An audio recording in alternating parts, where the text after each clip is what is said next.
by H.G.Wells. Chapter the 10th. The Suffragettes. Part 1. "There is only one way out of all this," said Ann Veronica, sitting up in her little bed in the darkness and biting at her nails. "I thought I was just up against Morningside Park and father, but it's the whole order of things, the whole blessed order of things." She shivered. She frowned and gripped her hands about her knees very tightly.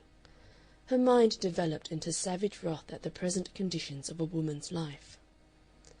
"I suppose all life is an affair of chances, but a woman's life is all chance. It's artificially chance. Find your man, that's the rule. All the rest is humbug and delicacy.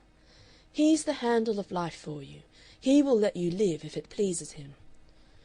"Can't it be altered?" "I suppose an actress is free." She tried to think of some altered state of affairs in which these monstrous limitations would be alleviated, in which women would stand on their own feet in equal citizenship with men.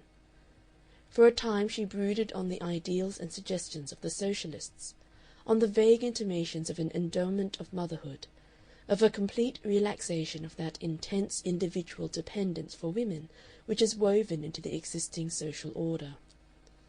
At the back of her mind there seemed always one irrelevant qualifying spectator whose presence she sought to disregard.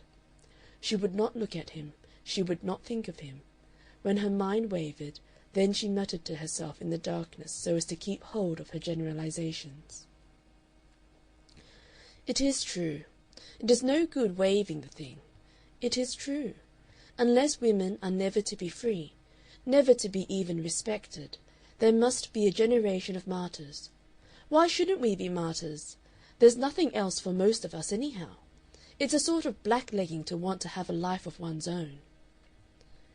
She repeated as if she answered an objector. "A sort of blacklegging. A sex of blacklegging clients." Her mind diverged to other aspects and another type of womanhood. "Poor little Miniver! What can she be but what she is? Because she states her case in a tangle, drags it through swamps of nonsense, it doesn't alter the fact that she is right." That phrase about dragging the truth through swamps of nonsense she remembered from Capes. At the recollection that it was his, she seemed to fall through a thin surface, as one might fall through the crust of a lava into glowing depths. She wallowed for a time in the thought of Capes, unable to escape from his image and the idea of his presence in her life. She let her mind run into dreams of that cloud paradise of an altered world in which the Goopes and Minivers, the Fabians and reforming people believed. Across that world was written in letters of light, endowment of motherhood. Suppose in some complex yet conceivable way women were endowed, were no longer economically and socially dependent on men. If one was free, she said, one could go to him. There's vile hovering to catch a man's eye. One could go to him and tell him one loved him. I want to love him. A little love from him would be enough. It would hurt no one. It would not burden him with any obligation. She groaned aloud and bowed her forehead to her knees. She floundered deep. She wanted to kiss his feet. His feet would have the firm texture of his hands. Then suddenly her spirit rose in revolt. "I will not have this slavery," she said. "I will not have this slavery." She shook her fist ceilingward. "Do you hear?" she said. "Whatever you are, wherever you are, I will not be slave to the thought of any man, slave to the customs of any time. Confound the slavery of sex. I am a man. I will get this under if I am killed in doing it." She scowled into the cold blacknesses about her. "Manning," she said, and contemplated a figure of inaggressive persistence. "No." Her thoughts had turned in a new direction. "It doesn't matter," she said, after a long interval, "if they are absurd. They mean something. They mean everything that women can mean, except submission. The vote is only the beginning, the necessary beginning. If we do not begin—" She had come to a resolution. Abruptly she got out of bed, and smoothed her sheet and straightened her pillow and lay down, and fell almost instantly asleep.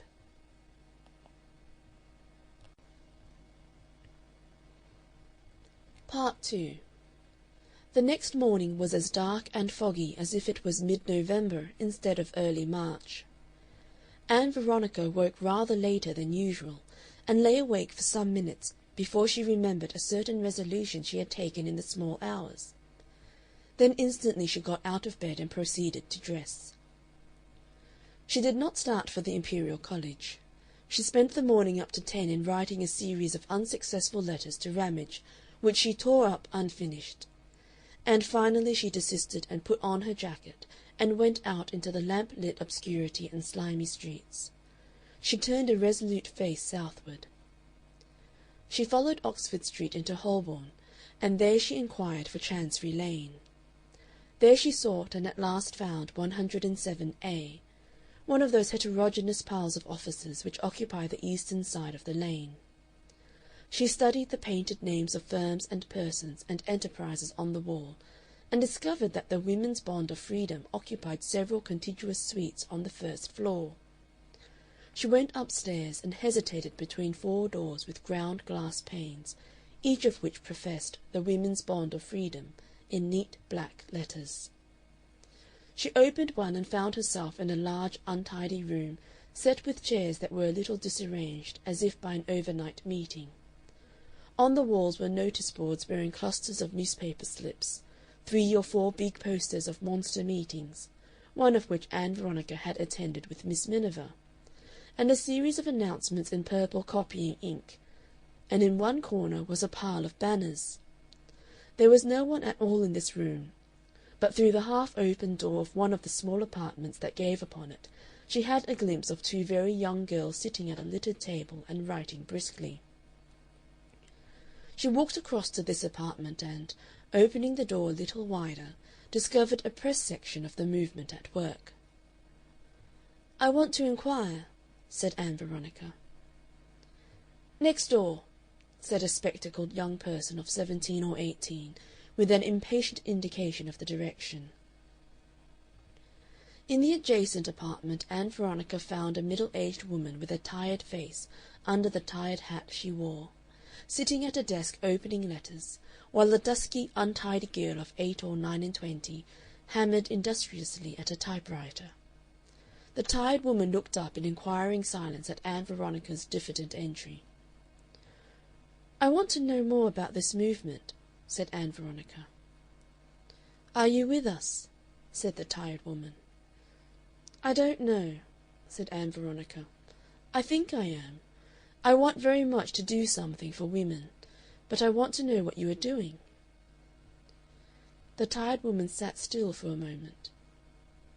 "You haven't come here to make a lot of difficulties?" she asked. "No," said Ann Veronica, "but I want to know." The tired woman shut her eyes tightly for a moment, and then looked with them at Ann Veronica. "What can you do?" she asked. "Do?" "Are you prepared to do things for us? Distribute bills, write letters, interrupt meetings, canvass at elections, face dangers?" "If I am satisfied, if we satisfy you. Then, if possible, I would like to go to prison." "It isn't nice going to prison." "It would suit me." "It isn't nice getting there." "That's a question of detail," said Ann Veronica. The tired woman looked quietly at her. "What are your objections?" she said. "It isn't objections exactly. I want to know what you are doing, how you think this work of yours really does serve women." "We are working for the equal citizenship of men and women," said the tired woman. "Women have been and are treated as the inferiors of men. We want to make them their equals." "Yes," said Ann Veronica, "I agree to that, but—" The tired woman raised her eyebrows in mild protest. "Isn't the question more complicated than that?" said Ann Veronica. "You could have a talk to Miss Kitty Brett this afternoon if you liked. Shall I make an appointment for you?" Miss Kitty Brett was one of the most conspicuous leaders of the movement. Ann Veronica snatched at the opportunity, and spent most of the intervening time in the Assyrian Court of the British Museum, reading and thinking over a little book upon the feminist movement the tired woman had made her buy. She got a bun and some cocoa in the little refreshment room, and then wandered through the galleries upstairs, crowded with Polynesian idols and Polynesian dancing garments, and all the simple immodest accessories to life in Polynesia, to a seat among the mummies. She was trying to bring her problems to a head, and her mind insisted upon being even more discursive and atmospheric than usual. It generalized everything she put to it. "Why should women be dependent on men?" she asked, and the question was at once converted into a system of variations upon the theme of why are things as they are? Why are human beings viviparous? Why are people hungry thrice a day? Why does one faint at danger? She stood for a time looking at the dry limbs and still human face of that desiccated, unwrapped mummy from the very beginnings of social life. It looked very patient, she thought, and a little self-satisfied.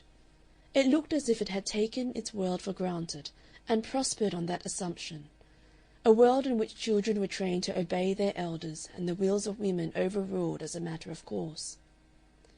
It was wonderful to think this thing had lived, had felt and suffered. Perhaps once it had desired some other human being intolerably. Perhaps some one had kissed the brow that was now so cadaverous, rubbed that sunken cheek with loving fingers, held that stringy neck with passionately living hands. But all of that was forgotten. In the end, it seemed to be thinking, they embalmed me with the utmost respect, sound spices chosen to endure, the best. I took my world as I found it. Things are so. Part 3. Ann Veronica's first impression of Kitty Brett was that she was aggressive and disagreeable. Her next was that she was a person of amazing persuasive power. She was perhaps 23 and very pink and healthy-looking, showing a great deal of white and rounded neck above her business-like but altogether feminine blouse, and a good deal of plump, gesticulating forearm out of a short sleeve. She had animated dark blue-gray eyes under her fine eyebrows, and dark brown hair that rolled back simply and effectively from her broad, low forehead. And she was about as capable of intelligent argument as a runaway steam-roller. She was a trained being, trained by an implacable mother to one end. She spoke with fluent enthusiasm. She did not so much deal with Ann Veronica's interpellations as dispose of them with quick and use-hardened repartee. And then she went on with a fine directness to sketch the case for her agitation, for that remarkable rebellion of the women that was then agitating the whole world of politics and discussion. She assumed with a kind of mesmeric force all the propositions that Ann Veronica wanted her to define. "What do we want? What is the goal?" asked Ann Veronica. "Freedom, citizenship, and the way to that, the way to everything, is the vote." Ann Veronica said something about a general change of ideas. "How can you change people's ideas if you have no power?" said Kitty Brett. Ann Veronica was not ready enough to deal with that counterstroke. "One doesn't want to turn the whole thing into a mere sex antagonism." "When women get justice," said Kitty Brett, "there will be no sex antagonism. None at all. Until then we mean to keep on hammering away." "It seems to me that much of a woman's difficulties are economic." "That will follow," said Kitty Brett. "That will follow." She interrupted as Ann Veronica was about to speak again, with a bright contagious hopefulness. "Everything will follow," she said. "Yes," said Ann Veronica, trying to think where they were, trying to get things plain again that had seemed plain enough in the quiet of the night.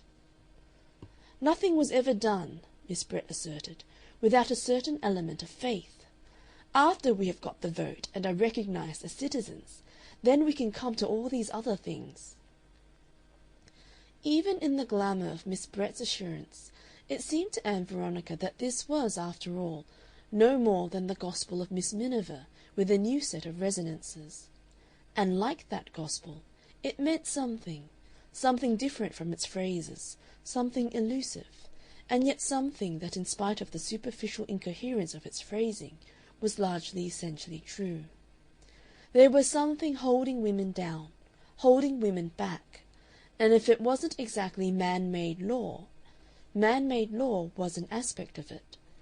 There was something indeed holding the whole species back from the imaginable largeness of life.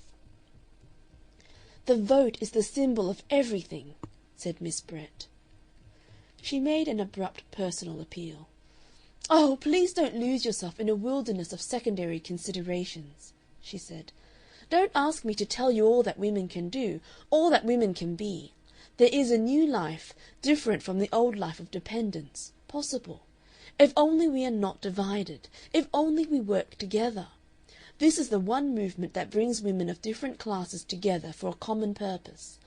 If you could see how it gives them souls, women who have taken things for granted, who have given themselves up altogether to pettiness and vanity." "Give me something to do," said Ann Veronica, interrupting her persuasions at last.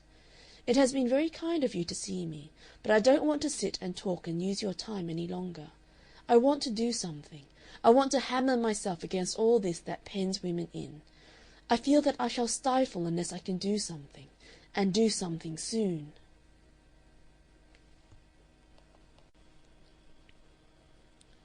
Part 4. It was not Ann Veronica's fault that the night's work should have taken upon itself the forms of wild burlesque. She was in deadly earnest in everything she did. It seemed to her the last desperate attack upon the universe that would not let her live as she desired to live, that penned her in and controlled her, directed her and disapproved of her, the same invincible wrappering, the same leaden tyranny of a universe that she had vowed to overcome after that memorable conflict with her father at Morningside Park. She was listed for the raid. She was informed it was to be a raid upon the House of Commons, though no particulars were given her, and told to go alone to 14 Dexter Street, Westminster, and not to ask any policeman to direct her. 14 Dexter Street, Westminster, she found was not a house, but a yard in an obscure street, with big gates and the name of Podgers and Carlo, carriers and furniture removers, thereon. She was perplexed by this, and stood for some seconds in the empty street hesitating, until the appearance of another circumspect woman under the street lamp at the corner reassured her. In one of the big gates was a little door, and she rapped at this. It was immediately opened by a man with light eyelashes and a manner suggestive of restrained passion. "Come right in," he hissed under his breath, with the true conspirator's note, closed the door very softly and pointed. "Through here." By the meagre light of a gas lamp she perceived a cobbled yard with 4 large furniture vans standing with horses and lamps alight. A slender young man wearing glasses appeared from the shadow of the nearest van. "Are you A, B, C, or D?" he asked. "They told me D," said Ann Veronica. "Through here," he said, and pointed with the pamphlet he was carrying. Ann Veronica found herself in a little stirring crowd of excited women, whispering and tittering and speaking in undertones. The light was poor, so that she saw their gleaming faces dimly and indistinctly. No one spoke to her. She stood among them, watching them and feeling curiously alien to them. The oblique, ruddy lighting distorted them oddly, made queer bars and patches of shadow upon their clothes. "It's Kitty's idea," said one. "We are to go in the vans." "Kitty is wonderful," said another. "Wonderful." "I have always longed for prison service," said a woman. "Always. From the beginning. But it's only now I'm able to do it." A little blonde creature close at hand suddenly gave way to a fit of hysterical laughter, and caught up the end of it with a sob. "Before I took up the suffrage," a firm, flat voice remarked, "I could scarcely walk upstairs without palpitations." Someone hidden from Ann Veronica appeared to be marshalling the assembly. "We have to get in, I think," said a nice little old lady in a bonnet to Ann Veronica, speaking with a voice that quavered a little. "My dear, can you see in this light? I think I would like to get in. Which is C?" Ann Veronica, with a curious sinking of the heart, regarded the black cavities of the vans. Their doors stood open, and placards with big letters indicated the section assigned to each. She directed the little old woman and then made her way to Van D. A young woman with a white badge on her arm stood and counted the sections as they entered their vans. "When they tap the roof," she said in a voice of authority, "you are to come out. You'll be opposite the big entrance in Old Palace Yard. It's the public entrance. You are to make for that and get into the lobby if you can, and so try and reach the floor of the house, crying 'Votes for Women' as you go." She spoke like a mistress addressing school children. "Don't bunch too much as you come out," she added. "All right?" asked the man with the light eyelashes, suddenly appearing in the doorway. He waited for an instant, wasting an encouraging smile in the imperfect light, and then shut the doors of the van, leaving the women in darkness. The van started with a jerk and rumbled on its way. "It's like Troy," said a voice of rapture. "It's exactly like Troy."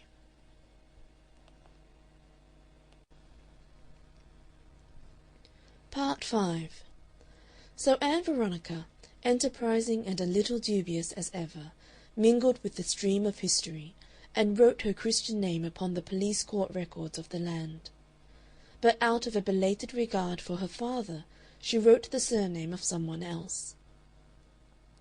Some day, when the rewards of literature permit the arduous research required, the campaign of the women will find its Carlyle, and the particulars of that marvellous series of exploits by which Miss Brett and her colleagues nagged the whole Western world into the discussion of women's position, become the material for the most delightful and amazing descriptions. At present the world waits for that writer, and the confused record of the newspapers remains the only resource of the curious. When he comes he will do that raid of the Pantechnicons the justice it deserves.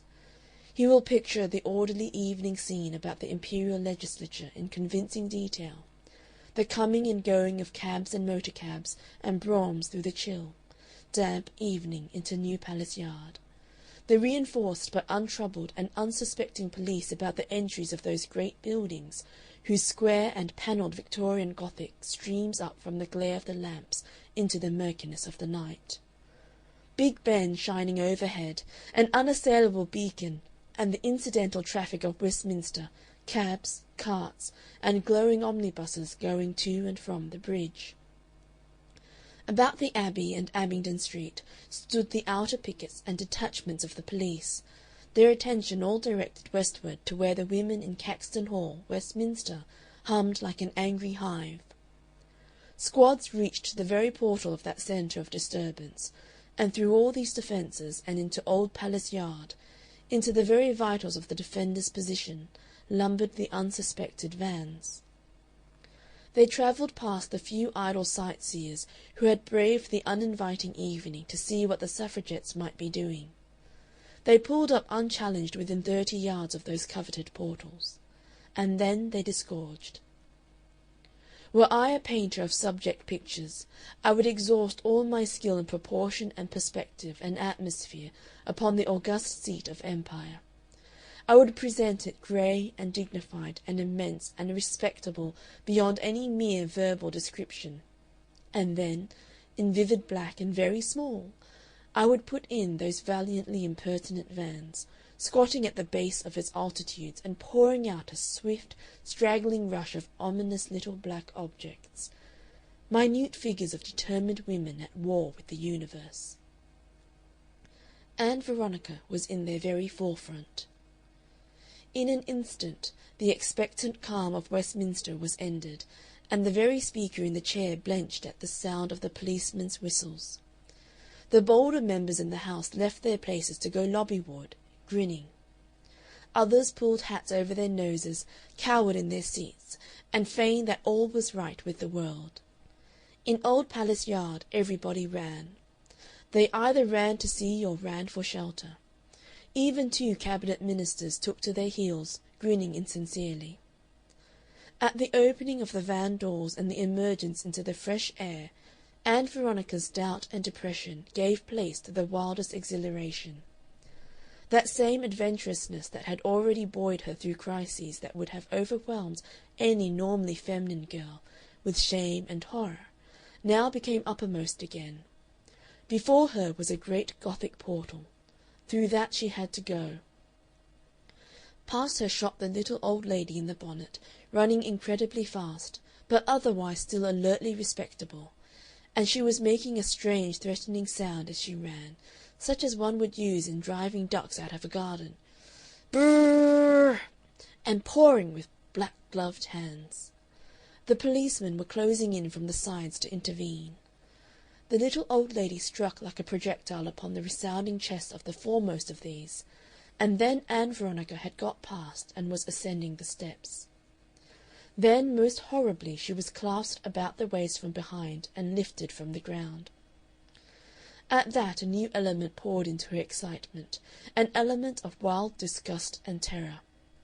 She had never experienced anything so disagreeable in her life as the sense of being held helplessly off her feet. She screamed involuntarily. She had never in her life screamed before. And then she began to wriggle and fight like a frightened animal against the men who were holding her. The affair passed at one leap from a spree to a nightmare of violence and disgust. Her hair got loose, her hat came over one eye, and she had no arm free to replace it. She felt she must suffocate if these men did not put her down, and for a time they would not put her down. Then, with an indescribable relief, her feet were on the pavement, and she was being urged along by 2 policemen, who were gripping her wrists in an irresistible, expert manner. She was writhing to get her hands loose, and found herself gasping with passionate violence, "It's damnable! Damnable!" to the manifest disgust of the fatherly policeman on her right. Then they had released her arms and were trying to push her away. "You be off, missy," said the fatherly policeman. "This ain't no place for you." He pushed her a dozen yards along the greasy pavement with flat, well-trained hands that there seemed to be no opposing. Before her stretched blank spaces, dotted with running people coming toward her, and below them railings and a statue. She almost submitted to this ending of her adventure, but at the word home she turned again. "I won't go home," she said. "I won't." And she evaded the clutch of the fatherly policeman and tried to thrust herself past him in the direction of that big portal. "Steady on!" he cried. A diversion was created by the violent struggles of the little old lady. She seemed to be endowed with superhuman strength. A knot of 3 policemen in conflict with her staggered toward Ann Veronica's attendants and distracted their attention. "I will be arrested! I won't go home!" the little old lady was screaming over and over again.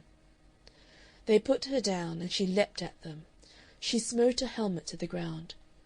"You'll have to take her!" shouted an inspector on horseback, and she echoed his cry, "You'll have to take me!" They seized upon her and lifted her, and she screamed. Ann Veronica became violently excited at the sight. "You cowards!" said Ann Veronica. "Put her down!" and tore herself from a detaining hand and battered with her fists upon the big red ear and blue shoulder of the policeman who held the little old lady. So Ann Veronica also was arrested. And then came the vile experience of being forced and borne along the street to the police station. Whatever anticipation Ann Veronica had formed of this vanished in the reality. Presently she was going through a swaying, noisy crowd, whose faces grinned and stared pitilessly in the light of the electric standards. "Go it, miss!" cried one. "Kick out at 'em!" Though, indeed, she went now with Christian meekness, resenting only the thrusting policeman's hands. Several people in the crowd seemed to be fighting. Insulting cries became frequent and various, but for the most part she could not understand what was said. "He'll mind the baby now," was one of the night's inspirations, and very frequent. A lean young man in spectacles pursued her for some time, crying, "Courage! Courage!" Somebody threw a dab of mud at her, and some of it got down her neck. Immeasurable disgust possessed her. She felt draggled and insulted beyond redemption. She could not hide her face. She attempted, by a sheer act of will, to end the scene, to will herself out of it anywhere. She had a horrible glimpse of the once nice little old lady being also borne stationward, still faintly battling and very muddy, one lock of greyish hair straggling over her neck, her face, scared, white, but triumphant. Her bonnet dropped off and was trampled into the gutter. A little Cockney recovered it and made ridiculous attempts to get to her and replace it. "You must arrest me!" she gasped breathlessly, insisting insanely on a point already carried. "You shall!" The police station at the end seemed to Ann Veronica like a refuge from unnameable disgraces. She hesitated about her name, and, being prompted, gave it at last as Ann Veronica Smith, 107A, Chancery Lane. Indignation carried her through that night, that men and the world could so entreat her. The arrested women were herded in a passage of the Panton Street police station that opened upon a cell too unclean for occupation, and most of them spent the night standing.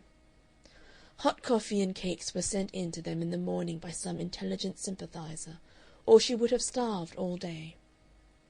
Submission to the inevitable carried her through the circumstances of her appearance before the magistrate. He was no doubt doing his best to express the attitude of society toward these wearily heroic defendants, but he seemed to be merely rude and unfair to Ann Veronica. He was not, it seemed, the proper stipendiary at all, and there had been some demur to his jurisdiction that ruffled him. He resented being regarded as irregular. He felt he was human wisdom prudentially interpolated. "You silly women!" he said over and over again throughout the hearing, plucking at his blotting-pad with busy hands. "You silly creatures! Ugh! Fie upon you!" The court was crowded with people, for the most part supporters and admirers of the defendants, and the man with the light eyelashes was conspicuously active and omnipresent. Ann Veronica's appearance was brief and undistinguished. She had nothing to say for herself. She was guided into the dock and prompted by a helpful police inspector. She was aware of the body of the court, of clerks seated at a black table littered with papers, of policemen standing about stiffly with expressions of conscious integrity, and a murmuring background of the heads and shoulders of spectators close behind her. On a high chair behind the raised counter the stipendiary substitute regarded her malevolently over his glasses.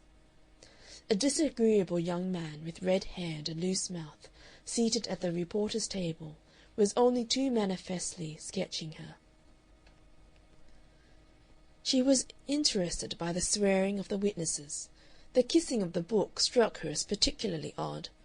And then the policemen gave their evidence in staccato jerks and stereotyped phrases. "Have you anything to ask the witness?" asked the helpful inspector. The ribald demons that infested the back of Ann Veronica's mind urged various facetious interrogations upon her, as, for example, where the witness had acquired his prose style. She controlled herself and answered meekly, "No." "Well, Ann Veronica Smith," the magistrate remarked when the case was all before him, "you're a good-looking, strong, respectable gal, and it's a pity you silly young women can't find something better to do with your exuberance. 22! Can't imagine what your parents can be thinking about to let you get into these scrapes." Ann Veronica's mind was filled with confused, unutterable replies. "You are persuaded to come and take part in these outrageous proceedings. Many of you, I am convinced, have no idea whatever of their nature. I don't suppose you could tell me even the derivation of suffrage if I asked you. No, not even the derivation. But the fashion's been set, and in it you must be." The men at the reporters' table lifted their eyebrows, smiled faintly, and leaned back to watch how she took her scolding. One with the appearance of a bold little gnome yawned agonizingly. They had got all this down already. They heard the substance of it now for the 14th time. The stipendiary would have done it all very differently. She found presently she was out of the dock and confronted with the alternative of being bound over in one surety for the sum of £40, whatever that might mean, or a month's imprisonment. "Second class," said someone, but first and second were all alike to her. She elected to go to prison. At last, after a long rumbling journey in a stuffy windowless van, she reached Canongate Prison, for Holloway had its quota already. It was bad luck to go to Canongate. Prison was beastly. Prison was bleak without spaciousness, and pervaded by a faint, oppressive smell, and she had to wait 2 hours in the sullenly defiant company of 2 unclean women thieves before a cell could be assigned to her. Its dreariness, like the filthiness of the police cell, was a discovery for her. She had imagined that prisons were white-tiled places reeking of lime-wash and immaculately sanitary. Instead, they appeared to be at the hygienic level of tramps' lodging-houses.